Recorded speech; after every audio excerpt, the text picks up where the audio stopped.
Social मीडियावरती व्यक्त होणाऱ्या तरुणांच्या बाबतीमध्ये भारतीय जनता पार्टीचे आमदार बबनराव लोणीकरांनी जे वक्तव्य केलेलं आहे ते सत्तेची गुर्मी दाखवणारं वक्तव्य आहे।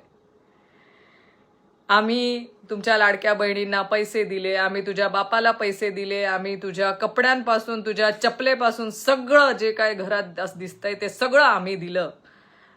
हे बोलण्यापर्यंतची मजल बबनराव लोणीकरांची गेली।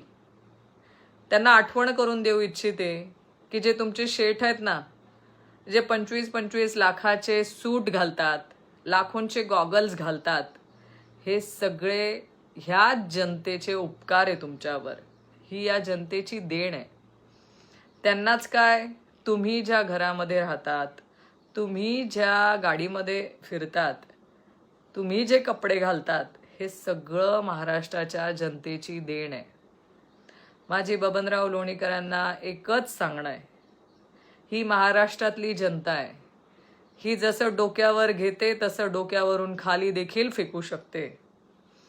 तसंच ह्याच महाराष्ट्रातल्या जनतेला लोण्याचं तूप देखील काढता येतं, हे लक्षात असू द्या। तुमची ही सत्तेची गुर्मी, हा सत्तेचा माज महाराष्ट्रातली जनता खपवून घेणार नाही।